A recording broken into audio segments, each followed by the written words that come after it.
Bonjour à tous et à toutes, petite vidéo, aujourd'hui on va s'occuper d'un Lenovo ThinkPad, c'est un PC que j'ai commandé sur eBay, en état de fonctionnement, basta, il n'y a pas de chargeur, il n'y a rien, voilà. Je voulais filmer à la base avec ma petite Insta360 Go 3, mais le problème c'est que j'ai plus de batterie, puis en plus elle charge pas quand elle est sur ce... Ah si, j'ai rien dit, elle charge, je vais l'éteindre, voilà, comme ça au moins... Elle va charger, voilà, parfait. Et pendant ce temps-là, du coup, je vais... donc ça, c'est le PC, hein, que j'ai reçu. Donc il est pas très propre, hein, mais bon, voilà. Donc il manque clic gauche, clic droit, bon. Les boutons fonctionnent, c'est le principal. Mais voilà, c'est un peu relou. C'est un PC qui a appartenu à 3F. Voilà. Donc bon, je pense qu'il doit faire tourner Windows 11 large. Bon, il est vraiment dégueulasse par contre, hein. On a l'empreinte digitale, donc ça c'est vraiment cool pour le coup, voilà. Et puis là c'est le bouton power. On voit qu'il a été fissuré ici. Bon, c'est pas bien grave, hein, ici aussi. C'est vraiment au niveau des... c'est pile vraiment sur les charnières, donc bon, c'est pas très dérangeant. Ici aussi. Ici. Là, il y a des petites égratignures, mais bon, c'est pas bien méchant. C'est des choses qui peuvent se réparer facilement, j'ai envie de dire. Au niveau de l'écran, il est pas trop mangé. Il y a des traces ici, mais bon, voilà. Donc vu qu'il est dégueulasse, je vais quand même foutre des gants parce que voilà. On va le nettoyer avec des boules de coton et de l'alcool isopropylique, donc à 99%, voilà. Et puis voilà. On va essayer vraiment de le rendre propre et utilisable. Voilà, donc l'avantage de l'alcool isopropylique, c'est que du coup, il sèche très vite, enfin du moins, il s'évapore très vite. Malheureusement, tout ce qui est grosse traces comme ça, j'arrive pas à les avoir. Bon, je sais pas c'est dû à quoi, peut-être que ça a dû chauffer, je sais pas. On aura malheureusement des petites rayures, mais c'est toujours mieux qu'avant, j'imagine. En tout cas, il fait déjà un petit peu plus propre. Et du coup, ça désinfecte en même temps parce que, voilà, c'est de l'alcool isopropylique, donc voilà. Normalement, le petit point rouge doit s'allumer lorsque le PC il est en route. Je sais pas du tout ce qu'il en est, j'espère en tout cas. Mais voilà, du moins une vue d'ensemble du PC. Je vais le retourner pour vous. Voilà. Donc la façade du dessous, pareil. Le capot supérieur et inférieur auront droit au même traitement. Et on va faire également un gros dépoussiérage de la carte mère, ventilo, etc. Pour être sûr de pouvoir repartir sur de bonnes bases. Il y avait un petit truc ici, là, une espèce de petit truc marron. Alors j'ai réussi à l'avoir, malheureusement, j'ai fait des petites rayures. Hein, parce qu'avec une brosse à dents, ça passait pas. Donc j'ai repassé un coup d'alcool isopropylique. Bon, c'est pas bien grave, c'est un PC qui va servir de toute façon. Donc voilà, c'est un PC pour du perso, pour du perso pour ma boîte. Et là on voit qu'il y a toujours de la poussière, donc on va démonter tout le capot. Ça se fait très facilement, hein.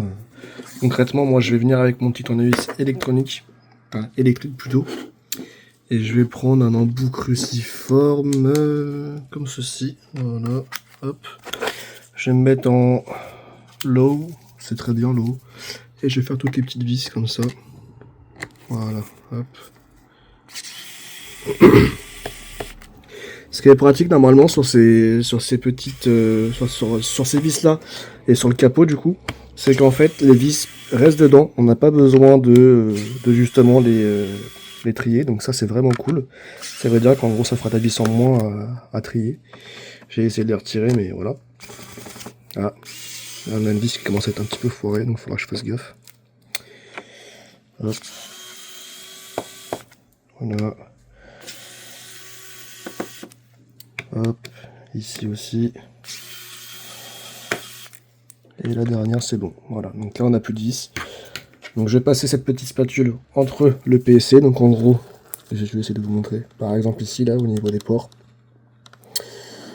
Donc là, il faut juste le passer comme ça. Et là, en fait, on a des petits clips, en fait, qui se séparent progressivement. Donc faut pas trop forcer, mais ça vient tout seul. Voilà. Et après, avec une main, normalement. Voilà. Là, on voit que ça se retire. C'est vraiment facile. Franchement, les PC Lenovo par rapport à ça sont vraiment bien faits. C'est une des choses que j'aime beaucoup chez eux. Donc voilà. Même chose en façade. Bon, je l'ouvre et puis je vous reprends après. Donc voilà, façade retirée. On voit que là, du coup, il y a quand même de la poussière. Donc on va passer ça dehors. Je vais mettre ça en face. Et voilà un peu la bestiole. Donc on est sur un disque dur mécanique, ben je pense. Je vois pas de NVMe. Là j'ai une carte Wi-Fi. Là j'ai un slot NVMe, ça c'est cool. Donc je vais pouvoir l'upgrade, du coup ça veut dire, ça c'est le processeur. On a une barrette de RAM, je sais pas c'est du combien, on verra ça après. Voilà le ventirad. Donc le ventirad de ce côté-là en tout cas, bon voilà. Mais il faut quand même démonter le ventilo pour avoir la poussière qu'il y a derrière.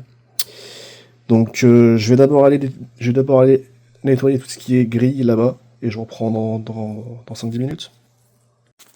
Bon voilà, donc j'ai nettoyé, pas de thermique. C'est limite 6 et 9, voilà.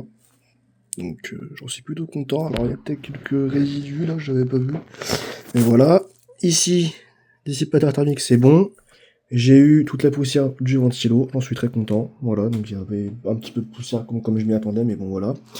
Chose que j'avais un petit peu zappé, c'est qu'il n'y a pas de batterie en fait. Sur le coup, j'ai pas fait gaffe, mais en fait, effectivement, il manquait la batterie qui allait ici, donc bon voilà. Pas de disque dur. Donc en gros, ici, en fait, c'est un emplacement pour disque dur 2,5 pouces, mais qui a été reconverti avec une nappe ici pour du SSD NVMe. Donc en gros, ici, je peux avoir un SSD NVMe jusqu'ici. Puisqu'ici, en plus, on a la vis ici pour pouvoir le fixer. Plus un petit ici. J'imagine qu'on peut en mettre un. Voilà. Donc c'est plutôt cool. Et donc voilà. Donc je vais remettre ma RAM. Je crois que c'est de la DDR4. Donc ça devrait pouvoir démarrer correctement si j'en mets 2 barrettes de 8. On va voir. Et puis voilà quoi. Voilà. Donc j'ai récupéré un SSD NVMe. Enfin du moins SATA. Parce que là, du coup, on voit que c'est détrompé par 2 petits détrompeurs. Donc bon, c'est compatible, mais c'est un peu relou. Et là, j'ai 4 plus 8. Donc 12, voilà. Que je vais mettre ici, du coup. Et lui, je vais l'incaler ici. Alors, c'est assez simple, en fait, si vous voulez. Ce petit truc, en fait, il faut juste tirer dessus. Voilà. Donc ça vient tout seul. Et en fait, on a 2 vis ici à retirer pour pouvoir mettre, du coup, celui-là. Alors, à terme, je pense pas que je resterai là-dessus parce que c'est un peu petit. Mais bon, pour du provisoire, ça devrait suffire. Voilà. Donc voilà, donc le SSD NVMe a été installé ici. Voilà.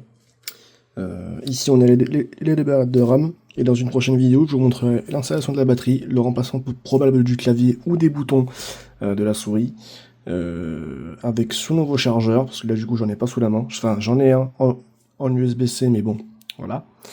Et puis voilà. Donc si la vidéo vous a plu, n'hésitez pas à vous abonner, liker, partager, commenter, etc. N'hésitez pas. Hein. Je vous réponds en commentaire si besoin. Et je vous dis à la prochaine. Salut!